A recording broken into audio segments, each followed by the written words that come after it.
Hello everybody and welcome back, and the party are here, which is one of these ornate arches, and they have seen that it has been badly vandalized. This, I'm guessing, is a river.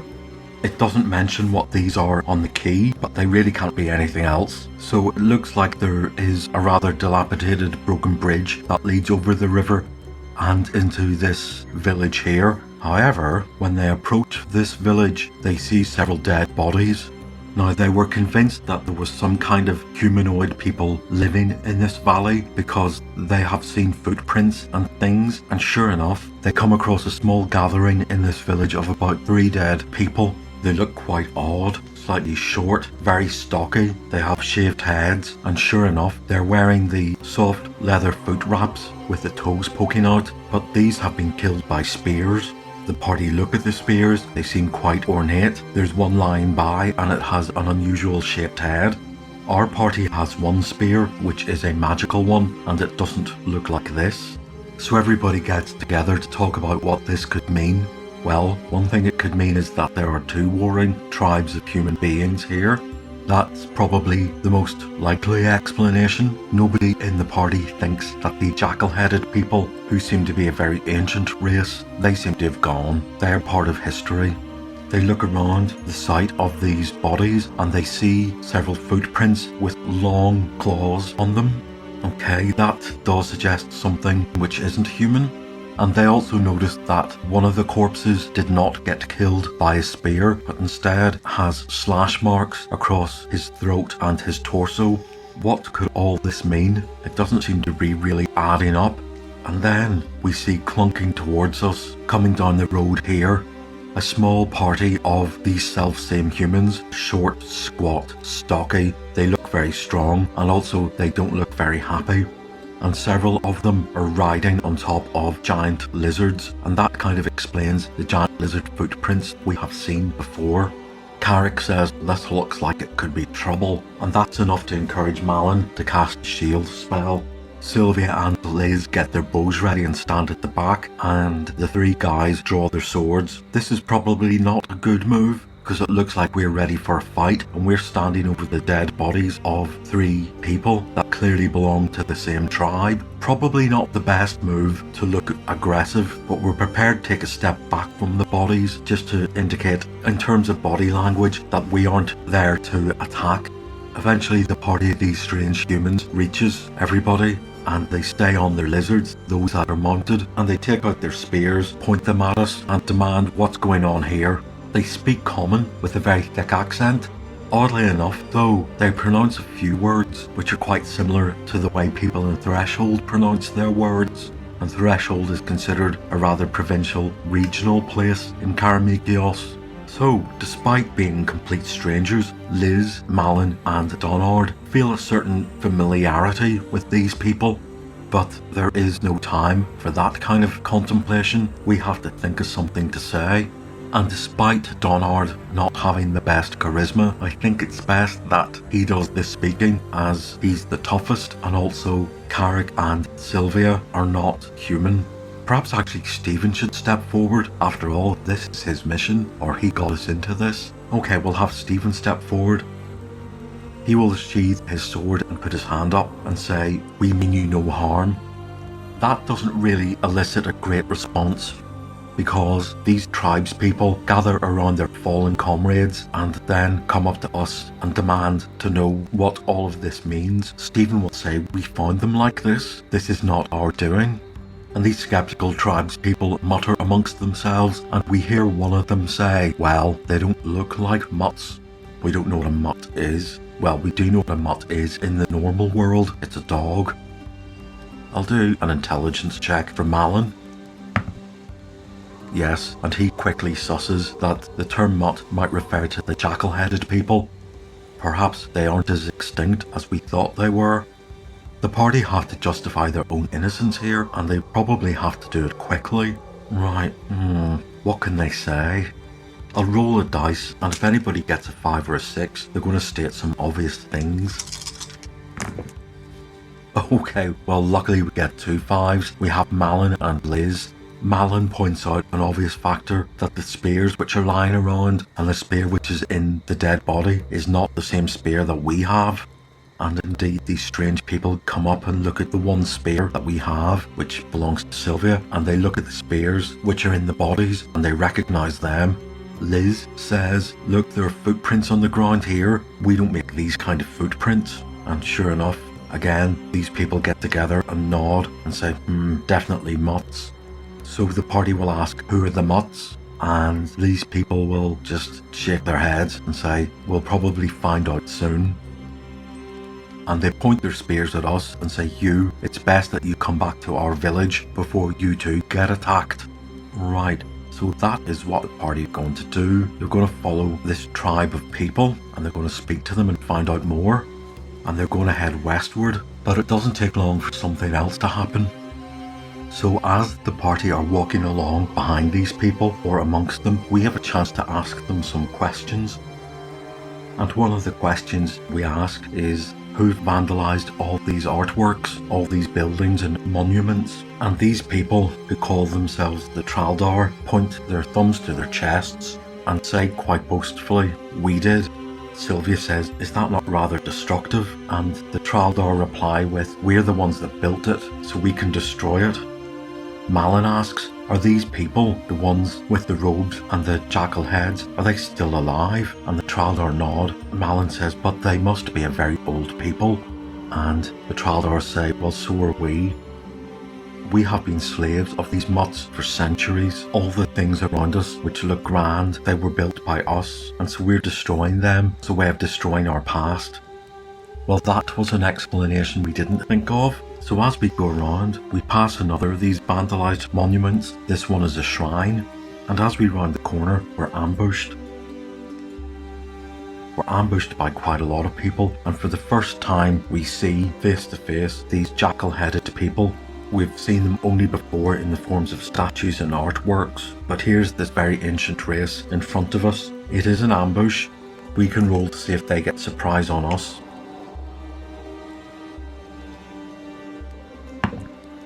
And they don't get surprise on us.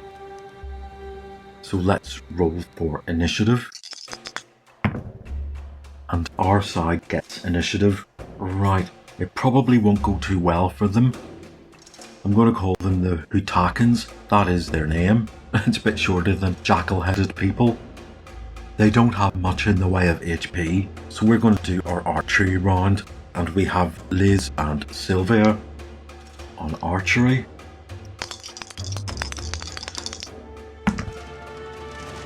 Right, that is a miss from Liz.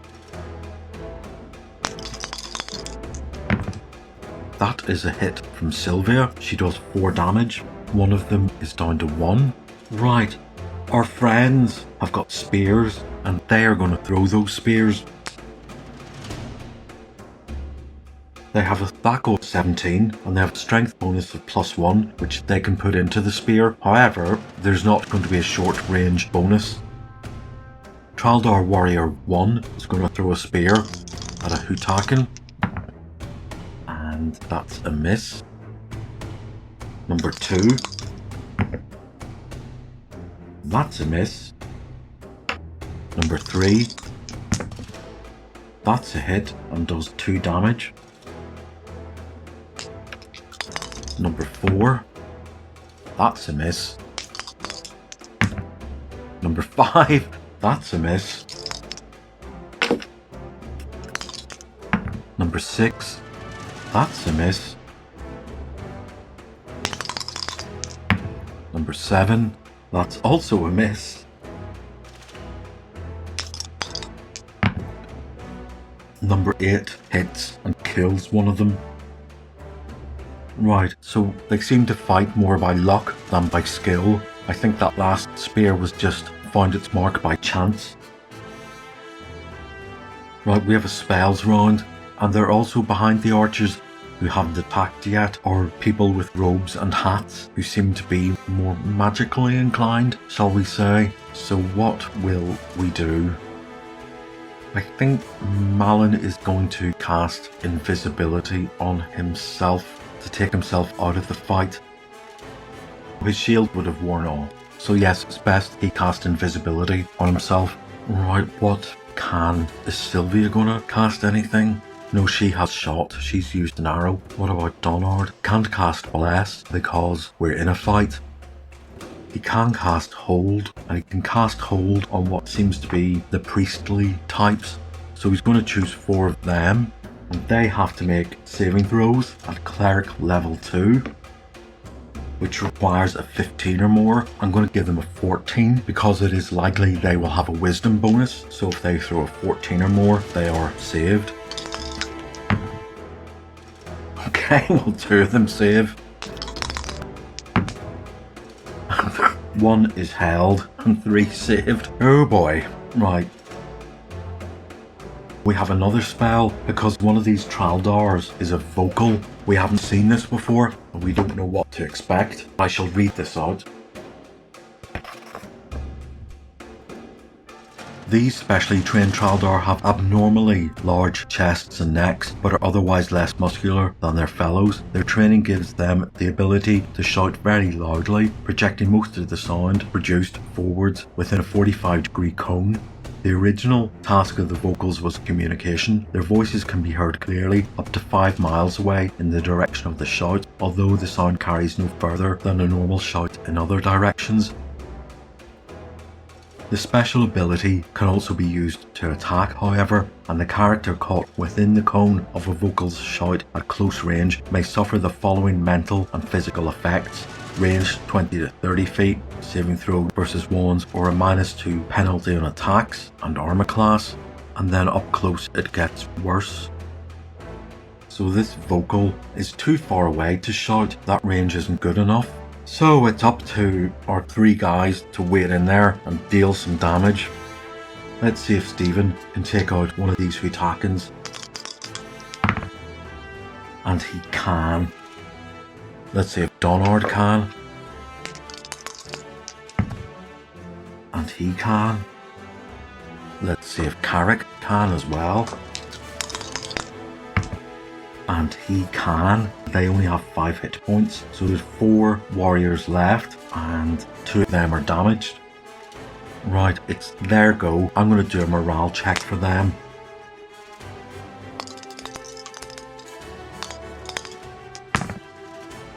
And they fight on. Okay. So, it's magic spells first. Okay, they're priests. These priests have level 1 spells. They include Cure Light Wounds and also Cause Fear. I keep having to remind myself what Cause Fear does. It only works on 1 creature. Now they have a choice of Cure Light Wounds or Cause Fear, so there's only 2 priests standing with the Cause Fear effect on them, and they are going to cause fear on 2 Traldars.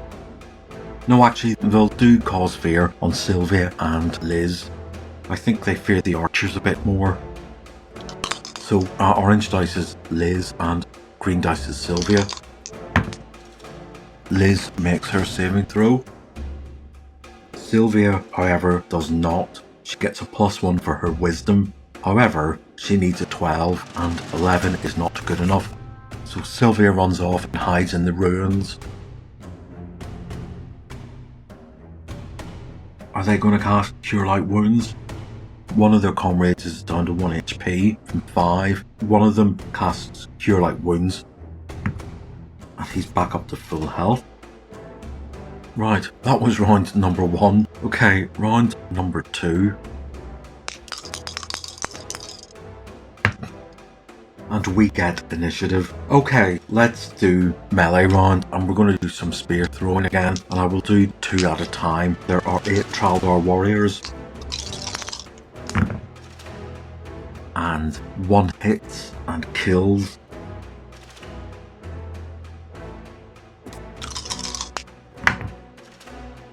They both miss.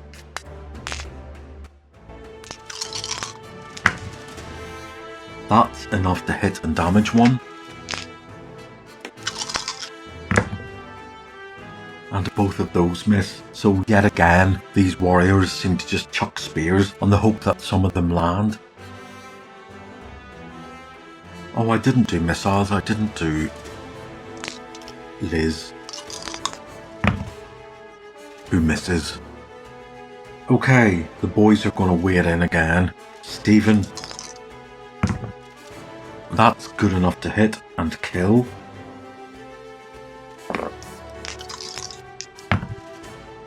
That's good enough to hit and kill from Donard.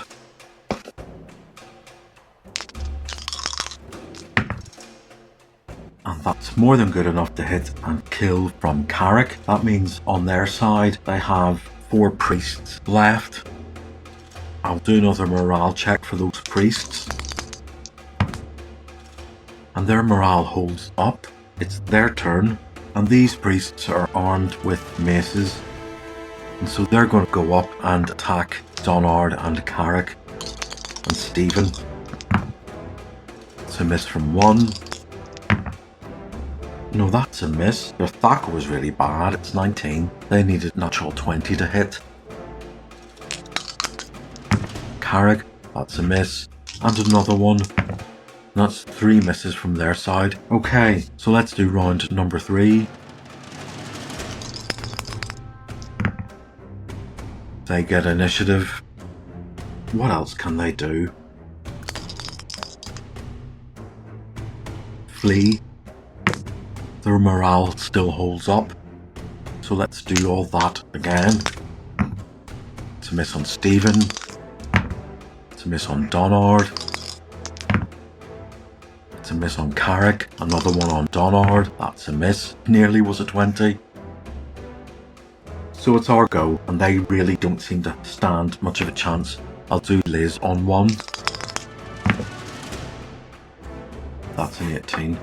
She does 5 points of damage off 1. Down to 4. We've got all these spear throwing Traldars again. That's a hit, and 1 is down to 2 HP.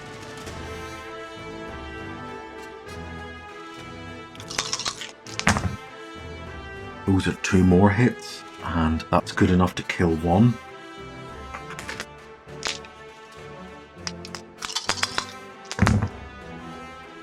That's another hit. That's good enough to kill 1. There is 2 mobile priests left and 2 ones which are paralysed.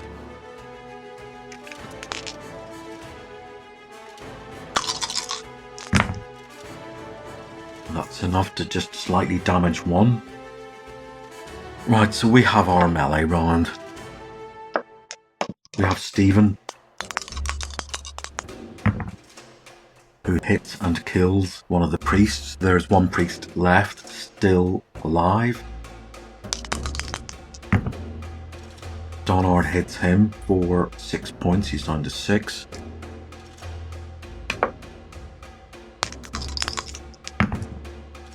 And Carrick hits and kills him. So that fight is over, and we have the bodies of these strange creatures in front of us, and our party didn't get touched. So these Traldar people are going to look upon us as great warriors. Right, morally, we have to work out what the party thinks of all of this. After the fight is over, the party go up and stand around the bodies of the dead Hutakans. They look at them with their strange dog-like heads. Liz asks, "Are these kobolds?" Donard shakes his head. No, they're not. They're far, far too sophisticated. And it's a strange moment because these strange people have only ever been seen in statues and in frescoes in very, very ancient tombs. The party are strangely moved because it looks like they're staring at living fossils, a people who vanished thousands of years ago, and here they are. It's clear from looking at them that these people are more used to wearing robes than armour. "These are not a fighting people," says Carrick, "yet they decided to ambush us." "Why would they do that?" asks Sylvia. Malin is thinking, I suppose if they are going to fight, the only way they can win is to attack first. "But why fight at all?" asks Liz. Donard thinks, clearly there's bad blood between these 2 tribes. There's something going on here that we don't know of. "Aye," says Carrick, "you're probably right there, but it is strange looking at these people with all their finery and all their craft skills. and the dwarf looks a bit closer to admire it. Yeah, these are quite a sophisticated people. The Traldar are hanging back. They probably think the party are performing some sort of strange ritual on their vanquished foes, but that isn't the case. If anything, the party feel, well, they don't know what they feel when they've seen something so ancient and so distant suddenly for real, and yet there it is, and they killed it dead at their feet. There's a lot to think about here. Right, the skirmish with the Hutakans took place about here, and that would have taken us into the afternoon. Each hex is 2 miles.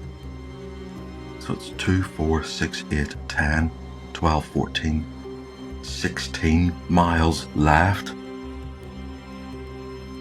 Now the Traldar that we're with want to get back to their own village, so they tell us to hurry, and despite their short, stocky build and their shorter legs, these guys are strong and they march quickly. We have to hurry to catch up with them. And as they get to about here, the sky starts to darken. Well, the sun has disappeared behind the hilltops. And again, even though the sky is still in daylight, the valley is falling into shadow as the shadow of the mountains just gets longer and longer and creeps over the whole floor. It's going to get to about to here before it becomes too dark to travel. This looks like a particularly nice area. There is a lake here, which does indeed suggest these are rivers. There are forests around, but the Traldar are becoming increasingly anxious. There's something about the dark that they fear. The fear seems to be exaggerated. They seem to be incredibly scared of the dark. Now, as we are walking along, Malin has a word with Donard, because Malin has been thinking, and Malin says to Donard, there's something not quite right here, and Donard says, share your thoughts, young mageling. Malin says, these people claim they were the ones that made all these beautiful ornate statues and fountains and stuff like this, but look at them. The way they're dressed, the fact that they can't even make proper shoes, do you think they're capable of that? And Donard just shakes his head and says, no, I've been thinking much the same. If these people did make all of that stuff, it must have been centuries ago, and whatever skills they have lost. Or else, Malin suggests, they never had them in the first place, and their version of events isn't quite true. And Donard just nods that and says, that's something to think about. So we're going to stop in the ruins of this village here for the night. These Traldar make campfires. They make a lot of campfires, and they also seem to have a lot of sticks left over, which they're binding them with rags. They're clearly going to make torches out of them to keep the darkness away. So our party all look at each other ominously, thinking that something is going to happen. And sure enough, as night starts to settle in, from away across the distance, we hear a strange wailing sound. That's another Traldar vocal. It seems to be just an open-ended ah or aw that just calls over the valley and echoes. The other Traldar look at each other, knowing that this vocal weapon is only used on occasions, and sure enough, this blast of noise is cut off, and it's followed by a really gut-churning, blood-curdling scream, meeting a really dreadful end. And well, this agitates the Traldar terribly, and well, the party themselves have to cover their ears really is terrible. So we might be in for a night of it. What does that look like? Well, we'll find out next time, and I'll see you all then.